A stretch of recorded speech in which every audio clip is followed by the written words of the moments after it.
High everyone, यो चाहिँ मैले अघि बनाएको भिडियोको पार्ट 2 हो। यो चाहिँ त्यही 16 पिसेस स्पाइस जार हो अनि यसको भिडियो बनाउँदैछु म आज। यो चाहिँ मेरो किचनको क्याबिनेटको बिफोर हो।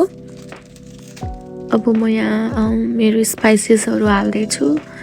यहाँनिर यो बट्टामा चाहिँ एकदमै क्युट ठिक्क हुने रहेछ। यो चाहिँ साह्रै सानो पनि छैन, त्यस्तो धेरै ठुलो पनि छैन होइन, स्पेस धेरै ढाक्ने पनि छैन। एकदमै राम्रो क्वालिटीको ठिक्क साइजको एकदमै एलिगेन्ट छ। यसको चाहिँ ब्याम्बो लिड्स छ अनि मलाई चाहिँ एकदमै राम्रो लाग्यो। अब म तपाईँहरूलाई भरे आफ्टर पनि देखाउँछु। अहिले चाहिँ म सबै स्पाइसेसहरू मसलाहरू सबै हाल्दैछु यो बट्टामा। हेर्दै जानुहोस् है त।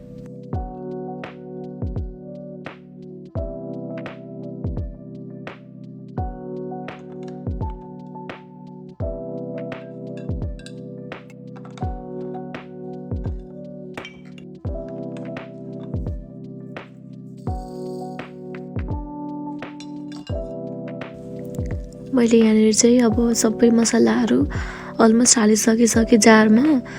अब यसपछि चाहिँ म यो स्टिकरहरू डाल्छु। यो चाहिँ नामहरू छ कि कस्तो धेरै क्युट लागेको मलाई चाहिँ। यो हाम्रो नेपाली घरमा युज हुने सबै स्पाइसेसहरूको अलमोस्ट सबै स्पाइसेसहरूको नामहरू रहेछ। हेर्नु न, धनिया पाउडर लेखेको छ होइन, कस्तो धेरै राम्रो लाग्यो मलाई चाहिँ। अनि यसरी मैले राख्दैछु। अब चाहिँ क्याबिनेटमा हाल्दैछु। कस्तो धेरै पुट टुगेदर देखेको छ अनि ठाउँ पनि धेरै ढाकेको छैन, एकदमै राम्रो छ। मेरो चाहिँ क्याबिनेट सानो भएर एकतिर अँटेन अनि अर्कोतिर क्याबिनेटमा पनि हाल्दैछु।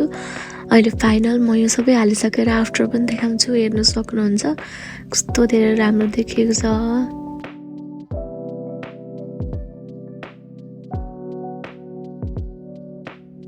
यो चाहिँ मेरो आफ्टर हो, एकदमै प्रिटी देखेको छ। मलाई चाहिँ एकदमै राम्रो लाग्यो।